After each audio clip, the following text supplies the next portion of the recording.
ইরানের দক্ষিণাঞ্চলীয় হরমুজ দ্বীপের কাছে একটি F-15 যুদ্ধবিমান ভূপাতিত করার দাবি করেছে দেশটির বিমান প্রতিরক্ষা বাহিনী। রোববার ইরানের সেনাবাহিনী জানায়, দেশের দক্ষিণ উপকূল এবং হরমুজ দ্বীপের কাছে একটি F-15 যুদ্ধবিমান তাদের আকাশ প্রতিরক্ষা ব্যবস্থার সাহায্যে ধ্বংস করা হয়েছে।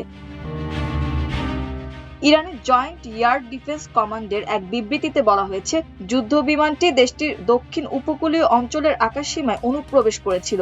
ভূপাতিত হওয়ার ঠিক আগ মুহূর্তে যুদ্ধবিমানটি থেকে একটি ক্ষেপণাস্ত্র ছোড়া হয়েছিল বলে দাবি করেছে ইরান। তবে যুদ্ধবিমানটি কোন দেশের বা এর পাইলটের পরিণতি কি হয়েছে সে সম্পর্কে তেহরান এখন পর্যন্ত কোনো বিস্তারিত তথ্য বা ধ্বংসাবশেষের প্রমাণ উপস্থাপন করেনি। এছাড়া ইরানের আধা সরকারি সংবাদ সংস্থা ISNA মেহের নিউজ ও আনাদোলু এজেন্সি এ তথ্য নিশ্চিত করেছে।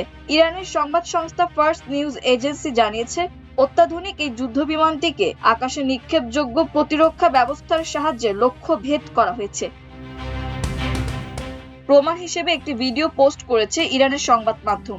এই দাবির সমর্থনে একটি ভিডিও প্রকাশ করেছে ইরানি মিডিয়া। সেখানে দেখা যাচ্ছে আকাশ প্রতিরক্ষা ব্যবস্থা একটি যুদ্ধবিমানকে লক করেছে, যা F-15 বলে দাবি করা হচ্ছে। তবে এই ভিডিওর সত্যতা এখনো স্বাধীনভাবে যাচাই করা হয়নি। তবে এই দাবি সত্যি হলে চলমান সংঘাতে আমেরিকার অন্তত 6টি যুদ্ধবিমান ক্ষতিগ্রস্ত বা ধ্বংস হওয়ার ঘটনা ঘটল।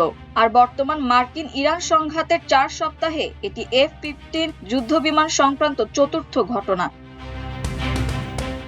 যদিও এখন পর্যন্ত আমেরিকা বা তার মিত্র দেশগুলির পক্ষ থেকে এই ঘটনার কোনো নিশ্চিতকরণ পাওয়া যায়নি। অবশ্য আমেরিকা ছাড়াও সৌদি আরব, ইসরায়েল এবং কাতার এই দেশগুলির কাছেও F-15 যুদ্ধবিমান রয়েছে।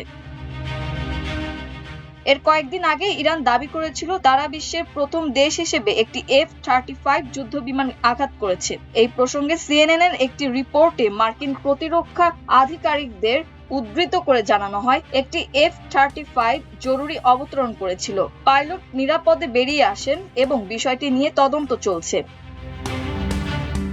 এর আগে 1 মার্চ 3টি F-15 বিমান আলাদা আলাদা ঘটনায় ভুলবশত ভূপাতিত হয়। মার্কিন সেনার সেন্টকম জানিয়েছিল, কুয়েতের আকাশ প্রতিরক্ষা বাহিনী অপারেশনের সময় ভুল করে ওই বিমানগুলিকে লক্ষ্যবস্তু করে ফেলে।